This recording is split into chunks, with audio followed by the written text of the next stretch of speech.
국민의힘에선 청와대와 민주당 측의 용산 이전 반대 의사표현이 사실상 대선 불복으로 비춰질 수 있다고 주장하고 있습니다. 일각에서는 윤 당선인의 역대 최소 표차 승리를 허니문 기간 없는 정권 인수 과정의 원인으로 지목하고 있는데요. 사상 유례 없이 치열한 경쟁 속에 갈등이 많았던 선거였고 역대 가장 적은 표 차로 당락이 결정되었습니다. 무엇보다 지금은 통합의 시간입니다. 선거 과정과 결과에서 극명하게 드러난 갈라진 민심을 수습하고 치유하고 통합하는 것이 가장 시급한 과제입니다. 사촌이 땅을 사면 배가 아픈 못된 심보가 아니고서야 무슨 염치와 근원으로 이제 임기를 마무리하는 정권이 새롭게 출범하는 정부의 발목을 잡겠다는 것입니다. 상식 있는 국민들 눈에는 대선 불복으로 비칠 수밖에 없습니다. 민주당과 문재인 대통령은 국민의 선택을 받은 윤석열 정부의 성공을 가로막고 도리어 실패하기를 바라는 것으로 보일 지경입니다.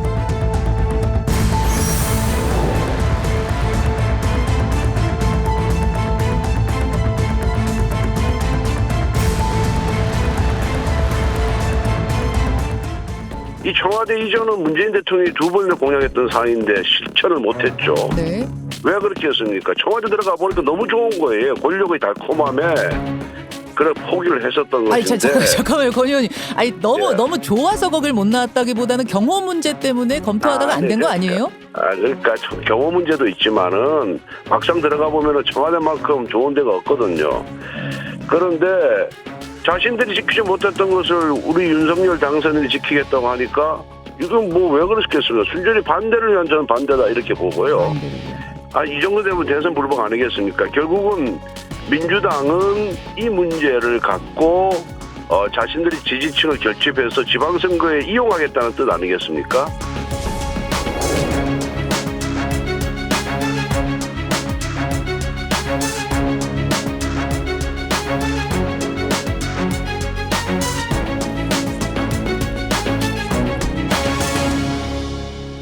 그것도 오바예요. 그렇죠.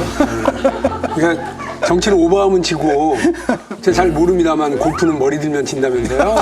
그러니까 오버하는 쪽이 져요. 그러니까 이거를 또 대선 불복입니까 하면서 이제 이렇게 끌고 나가면 건전한 논쟁 그리고 또 합리적인 대화를 만들어내는 과정을 다 막아버려요. 그렇게 되면 사실은 누가 더 불리해지겠어요. 대선 불복이냐 아니냐 이렇게 가게 되면 지금 오히려 막 싸움이 벌어지면 당선자와 인수위 새로운 정부에게 오히려 더 불리한 구도가 되니까 괜한 오바 같은 건 국민의힘에서도 좀 안 하셨으면 좋겠습니다. 그 의원님 말씀에 동의하고요. 이에 대선 불복이다.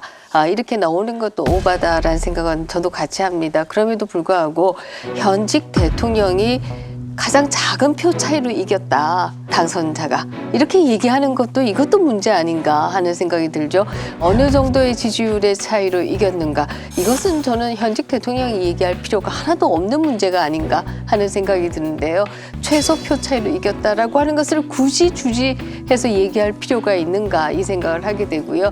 그러나 또 다르게 본다라고 하면 역대 후보 가운데 최다 득표다. 득표율이 아니라 득표수로 한다라고 하면 그래서 통계라고 하는 게 어느 면을 보느냐에 따라서 각기 다른 면이 있는데 이것을 뭐 가장 근소하게 이겼다 이런 얘기를 저는 문재인 대통령이 직접 하는 것도 바람직하지 않다. 그래서 지금 이렇게 당선인에게 협조를 안 하는 것이냐 이렇게 해석될 여지도 있기 때문에 저는 뭐 그 말씀도 부적절했다 이렇게 생각합니다.